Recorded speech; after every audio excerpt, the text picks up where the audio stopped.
I have a daughter and 2 sons. Gender equality is something that we talk, it's a heated topic at home. Really? Yeah, because it's important, It's for me as a mother to bring up my children with the same, we all discuss, we all have rights, we all have chores, we all, it's important. It's very important. You're listening to the Women's Wealth Canada podcast with Glory Gray. Be sure to download and subscribe using your favorite podcast app and like us on Facebook. Hi everyone, I'm Glory Gray and welcome to the Women's Wealth Canada podcast.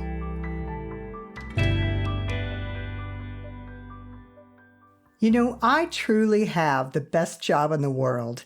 Not only do I get to help women achieve their life's work by making the most of their money, but I get to meet the most amazing women who are clients I serve, and women with whom I network and partner and develop friendships. My guest this episode is one of those amazing women. Antonia Medeiros was born in London and traveled many places with her American father and French mother, eventually landing in France as a journalist. She decided to immigrate to Montreal, where she met her husband and started a family. The common thread always weaving through her life was stories that people shared with her along the way. She loved them so much, in fact, that she became a published author of fiction. You can find her French family saga, Les Crève-Cœurs, on Amazon. And her love of stories led her to her current business as a life coach, specializing in feminine empowerment. She has an upcoming course called Busting Boundaries, which I'm told is a mix of group and individual coaching, and we'll leave a link to it in the show notes. So grab your favorite beverage and come join me and Antonia as we discuss women and boundaries and how to find yourself again.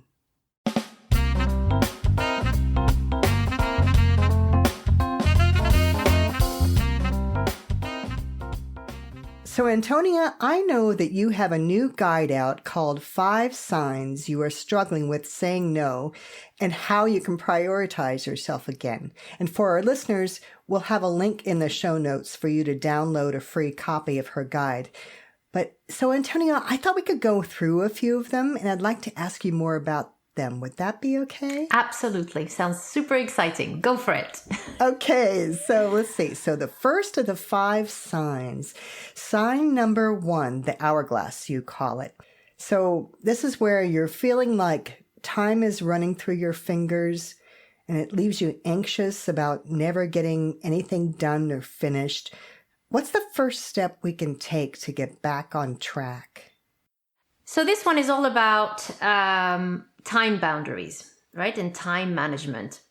And it happens to a lot of us. Just a side note about that. One of the reasons why we experience that all the time is because we are in a culture that thinks that being busy is a sign of being valuable, right? So naturally, we are all in this rat race where we're adding things to our schedule. But if you really look at 24 hours in your day, chances are 3/4 of them there's a lot of time wasters in there. There's a lot of things that you don't want to be doing. There's a lot of to-do list. So how can you start taking control of that? First of all, just press pause for a second, right? Just stop and look at where you're spending some time. My first tip, the one I always like to do, is try to get rid of the things that you don't want to do. Right? Let's start by being real here for a second. For a lot of women, let's take the example of house chores. That's the one example that I love giving, right? At home, you're probably doing tons of stuff that you don't want to be doing. Nobody likes to do house chores, right? But we have to do it. If you are living with someone, if you're a partner, even better, if you have children, outsource some of those things. Try to list them, right? Try to focus on the things you don't want to do and try to see which one can I delegate. And simple things can be delegated. My favorite example is one that I've applied myself, the dishwasher. I have 3 children. I spend my whole time emptying and filling the dishwasher. I felt that I lived in that dishwasher half of the time. So, children are not silly. Anybody's capable of emptying a dishwasher. So Now it's one of my kids' job is to do that. I do not touch the dishwasher. I do not empty. Yes, sometimes I have to live with a few dishes on the counter, but it is not my job. I've delegated it. At work, we do the same thing. We delegate. It's important to delegate to other people. So I think try that. Try to delegate something, and warning, do not replace it by something you don't like doing, because then the exercise is useless. Right. Instead, ask yourself, okay, let's say now I've saved 10 minutes of my time. What am I going to replace it with? Replace it with something that gives you joy. And all of a sudden, you're going to see that your day starts filling with small things that give you joy. You might gain 20 minutes. 20 minutes, well, hey, it's a inspiring podcast you can listen to. 20 minutes, it's a walk where you can go outside, be on your own for a bit. So don't underestimate small things. And I think that would be a good, simple way of start taking control of time. So right off the bat, then, we have gotten rid of something we don't like doing and replaced it with something that brings us joy. Yeah. This sounds like a win-win to me. I think so. And, sometimes, you might have to pay your kids to do that. But, it's okay. It's a good investment, right? It's a good investment. Do you recommend that when you're thinking about the thing that you want to get rid of, is it good for them to also write a list of the things that they will be replacing it with that find them joy? Absolutely. I think that, you know what? I would actually start with that. Start with making that list, because that's what's going to keep you motivated. And this is true at home. This is true at work also. In our day of work, we also sometimes feel that we don't have any boundaries of time, that we get very overwhelmed with all sorts of things, meetings, administrative things. Same thing. Just focus on things that bring you joy, things that you really like doing. Because doing those things is going to give you the energy to do all the things that you don't want to do. Because you know that you've planned for this. You've planned for joy. And I think that's the big thing. We always plan for not always interesting stuff. Sometimes in your day, you have to plan for joy. So don't replace it with something else you don't enjoy. Replace it with joy. Yes. I love it. So that's sign number 1. Sign number 2, the people pleaser. This, if I understand you correctly, this is where you value helping others and making them happy. And the simple idea of saying no makes you guilty and anxious. Yes. But at the same time, everyone else seems to matter more than you. So what is one way we can turn around this notion that we should never say no? The problem of the people pleaser is again, a lack of boundary between what's important for them and what's important for others. And people pleasers tend to be taken for granted very often because they want to please. It makes them happy, right? They want to help others, but to what extent? And sometimes indeed to an extent where they get overwhelmed. They spend too much time doing things for other people, and saying no is stressful. So I think that the first step here is to understand what is important for you. And the problem with the people pleaser is that they are looking for external validation. They're looking for others to make them feel good about themselves. So they're doing things for them. But what they have to find out first is what makes them happy, right? What do they want for themselves? First and foremost, this is not about being selfish. It's just that when you are clear on what's important for you, it's much easier to say, you know what, I'll give you a simple example. I need to sleep 10 hours at night. So if I say yes to to do this thing, well, my sleep's going to be cut in two, or I'm going to be too stressed, or I'm going to be So what is important for you? What is important for your well-being? What values do you have that might be challenged by saying yes to this person or to this thing? And interestingly enough, people pleasers oftentimes have time management issues also, because they're saying yes to too many things and too many people, and their own time for themselves ends up completely diluted. So just reconnecting with what's important is I think is essential. It's just the basics of everything. Then after that, it's learning how to say no, and that can be hard. I'm going to tease our listeners with that one because they'll have to talk to you about finding out that. Unless you want to give us a little taste. I'll give you a little taste. Ask yourself this. This is a tip that I go through extensively in my course, and we'll have the opportunity to talk about that. But basically, ask yourself, every time you say yes to someone, what are you saying no to? And when you end up constantly saying no to yourself, well, maybe there's a problem there, right? Why do you think that you matter less? Why do you think your time matters less? Are you putting yourself behind everyone else? Are you prioritizing yourself? Yeah. It's that idea that you matter less, ultimately. Even though you can cover it up by saying, no, but I like when everybody's happy. Yeah, but if you're not happy, that's going to end up impacting everybody else. Yeah. You won't have anything left for them. No. And you end up losing yourself. You end up forgetting who you are because you're so busy being what everybody else wants you to be. Mm-hmm. And I think as women, this is really something that we've struggled with for so many generations now, right? Being at the service of others, becoming what everybody else wanted us to be or to do. We've been brought up to be sometimes good girls and people pleasers. You know, don't rock the boat, just do as you're told and be good and be quiet and be pretty in the corner. We're done with that. This is not who we are as women. It's never what we've been. So people pleasing is something that is very, very, very common in women. And I think by freeing women, we're actually freeing our sons as well as our daughters. We're freeing our sons to do what they want to do, not necessarily be put in a box either. Absolutely. Would you agree? Yeah. Absolutely.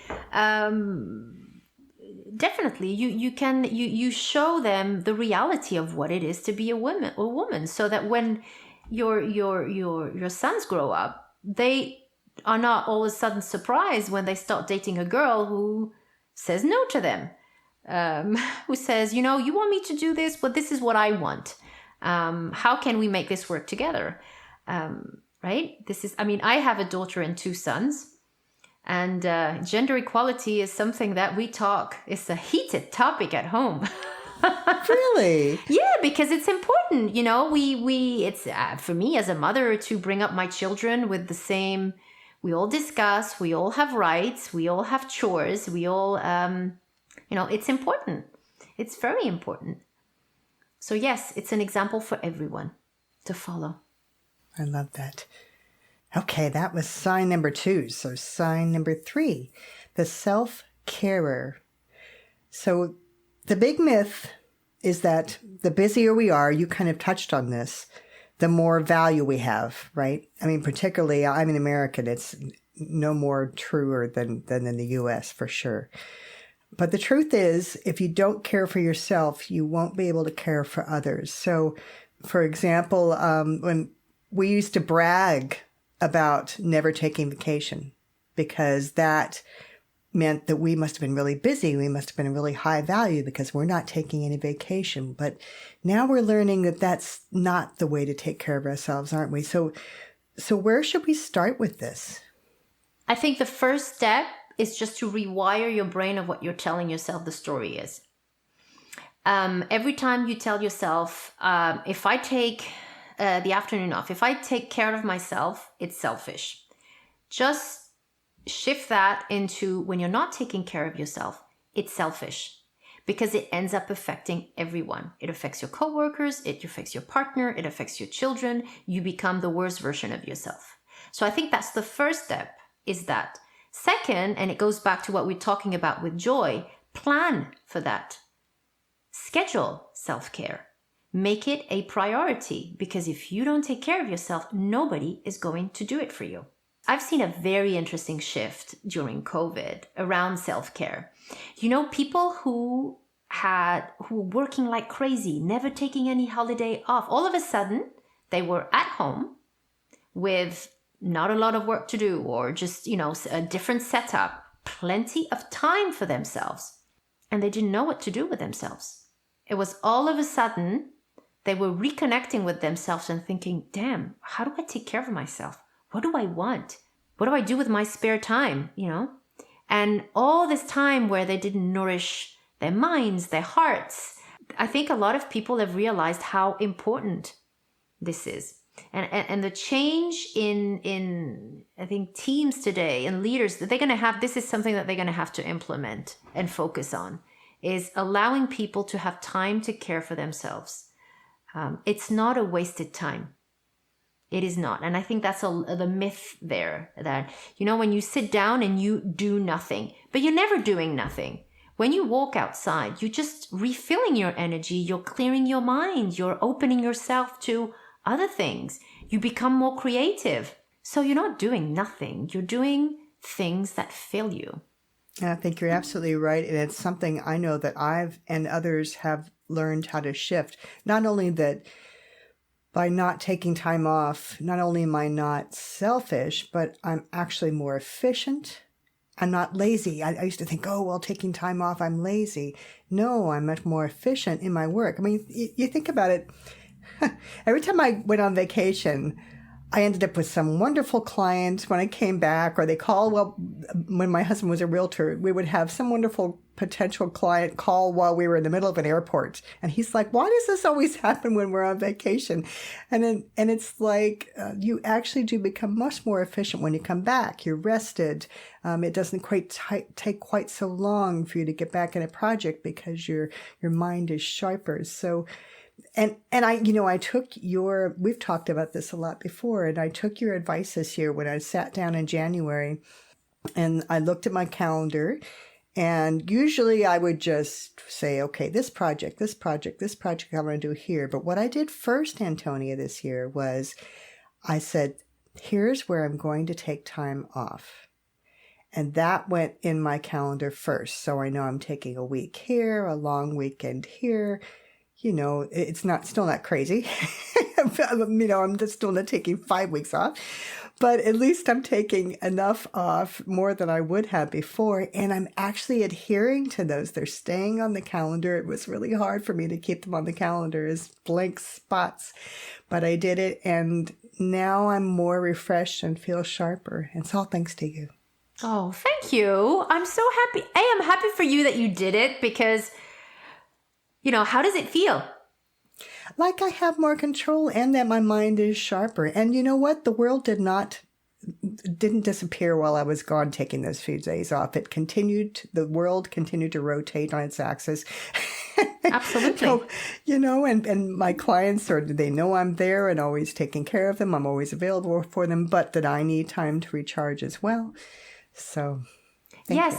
And people always say, when you die, your thought is not going to be, I regret not spending more hours at the office or more hours working.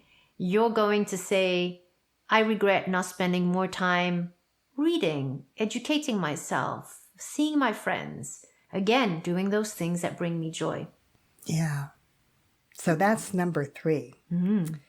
So sign number 4, this is the to-doer. So this person, and those of us who experience this, where we have a to-do list that's endless, but who else will do all these jobs if we don't? And what is the danger of always insisting that we're the one who should take any particular job on? Now, this is interesting for me. If you give someone a job, they may not do it as well as I do, right? If I give someone a job, they may not do it as well as I do. But is that bad? I mean, you mentioned the dishwasher. Okay, maybe the kids aren't going to rinse off each individual spoon before they put the dishes in the dishwasher, but it gets done. My husband, for example, he's the guy who fills the dishwasher in our class. In our class, he's the guy who fills the dishwasher in our home. Yeah. And so I'll put the dishes in as they land. When it looks, it's kind of full, it closes up. And I run it. But no, he actually has to have every little square cubic centimeter of that dishwasher full perfectly. So he rearranges it 5 times before we actually turn it on. And that's his job. And he has said to me, he does more of the housework than I do.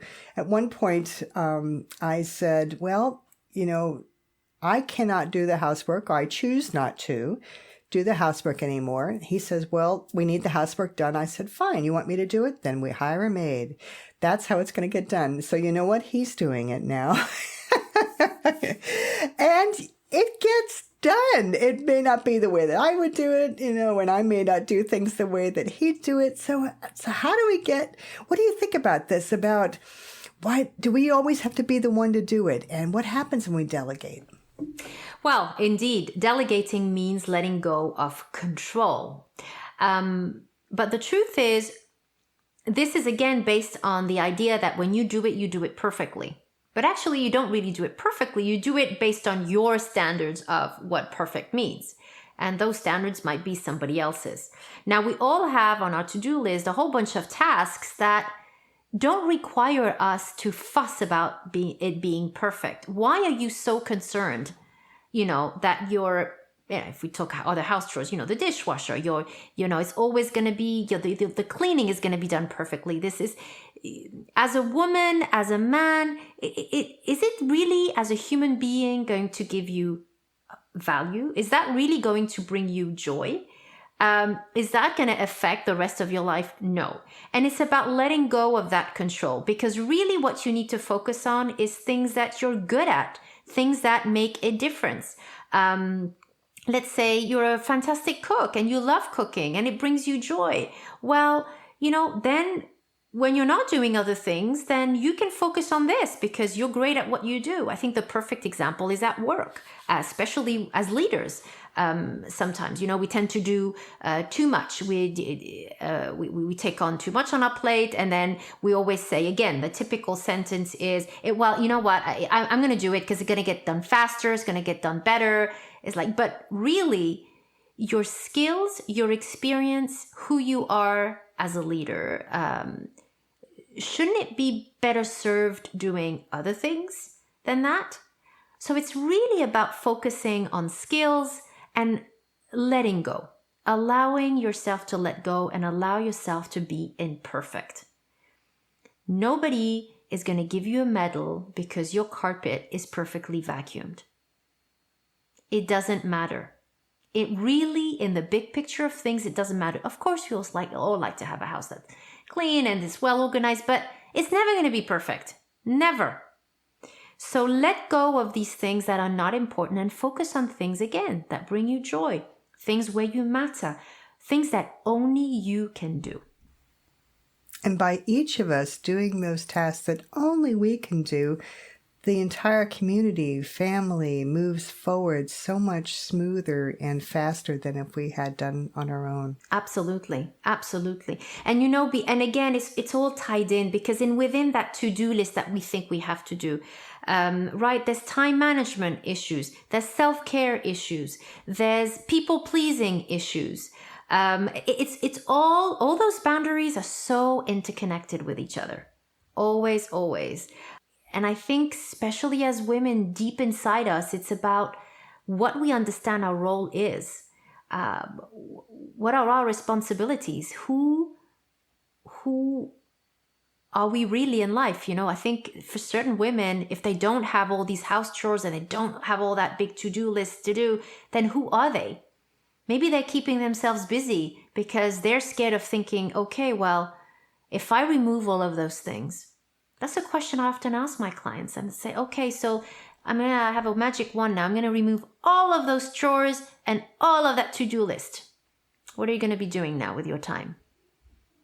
And now all of a sudden, they don't know. There's a blank, right? Because who are they when they're not doing all of those things? And this is when the real work begins. What drew you to working with women? You know what? It's funny because I often ask myself that. I think for me is the fact that a lot of the women in my life when I grew up were women who became invisible. Wonderful women that were smart, and I think that a lot of these women, they were made to be silent. They were made invisible because of, circumstances, because of partners, for me, it was so much wasted talent. They could have done so many extraordinary things. And I think unconsciously, it's something that I carried, that I felt I had to be different. I had to do things differently. I always think, what if somebody had given them the opportunity and the confidence to do things, what could have become of all of those wonderful women? So I think it's fighting against that invisibility, against all those roles that other people are so keen on giving us. A lot of people think we need to be this and we need to do that, and that's not true. You shouldn't. But it's a fight. It's not always easy. Do you feel sometimes that you're reaching past the cobwebs of time back to these women in your life and speaking to them personally sometimes? Sometimes. Every time I have a client who walks away after working with me and says to me, "Oh my God, this has been life-changing. I feel invincible. I feel unstoppable. I feel I can be anything that I want to be, and I'm still owning everything that I was before." That for me is a gift to them, to those women who were not able to do that. So I feel I contribute a little, I change something. And you made a difference. Now you have a new program launching soon. Tell me about that. Ooh, it's exciting. I'm very excited about this. I've just launched the first cohort of students. So it's a course around boundaries, and it's really specifically designed for women. Why? Because women have, as we were saying, a very complex and different relationship to boundaries. We seem to struggle more than men to set them. And I will say we have things to learn from men, and setting boundaries is one of them. So this course is all about teaching women how to learn to say no without feeling guilty, how to take control of their time, how to implement self-care, because it's all intertwined, it's all interconnected, and it's about accompanying them through that journey on setting boundaries and learning to be free again, because ultimately, isn't that what we all want? Is to be free, to show up in the world for who we are and what matters to us. And so, and when we struggle with boundaries, it's hard. It's hard to say no, and it's hard to face adversity, because you know what happens when you say no, eh? All of those people that you said yes to are looking at you and not liking it at all. So how do you overcome all of that? So the course is all about that. It's a 6-week course, step by step, really accompanying them through that transformation. So it's a group? So it's self-paced. There's videos and lessons and exercises, and we meet once a week together to go over the module, to ask questions, which is the opportunity for me to coach them in areas that have been challenging. So it's a combination of both. And then the last 2 weeks is implementation time, which is the fun time, right? And there's a bit more group coaching, just to make sure that they're fully supported all along the way. That's great. And for our listeners, we're going to be putting a link in the show notes to the wait list for this course. If you'd like to get on that with Antonia, that will be in the show notes. Now, I've heard you say that when it comes to coaching, if you can imagine it, then it's possible, and it's already happening. Tell me more about that.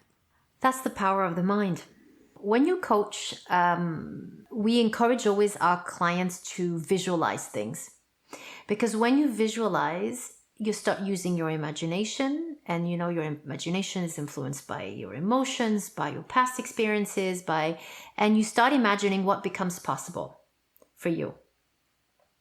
And that visualization, when you're visualizing it, when you're, closing your eyes and feeling it and seeing it, and all these crazy ideas come through your mind, well, it's already happening. Your brain is already rewiring itself to make this possible.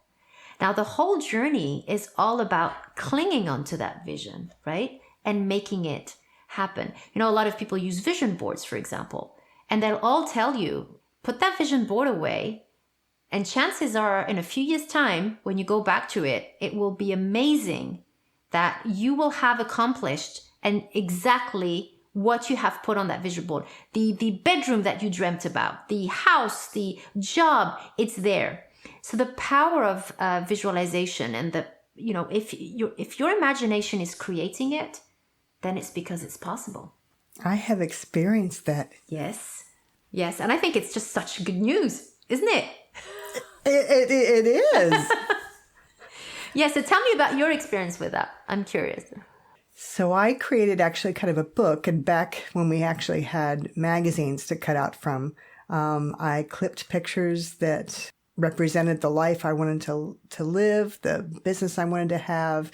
There was particularly one I remember where there was a fellow who was sitting outside in the warm sun with his laptop on his lap and the ocean and mountains and forest behind him. And so this was a good 20 years ago. And now what am I doing? I'm sitting outside with my laptop with the forest and mountains and ocean behind me in a business that I love. And you're right, I put the book away. It was actually a book rather than a board. And so it was easy to put away. And when I would come back to it, I'm like, oh, that's happened and that's happened and that's happened. And it is, as you say, the day that I put that little glue stick behind that magazine picture and put it on into that book, that was the day that I began to make what was possible already happen. Exactly, because you're not aware of it, but it's sitting in the corner of your brain and it's always coming back. It's always coming back. It's because it hits something really important. And I think that's the power of coaching. This is why I love what I do so much, because as coaches, we are the holders of your dreams, of that vision. And our job is to make sure that it's going to happen for you, right? It's not just going to stay in the back of your mind. It's going to happen, and you can make it happen. Antonia, thank you so much for being with us on Women's Wealth Canada podcast today. It's been an absolute pleasure always to talk to you, Gloria. And thank you so much for having me.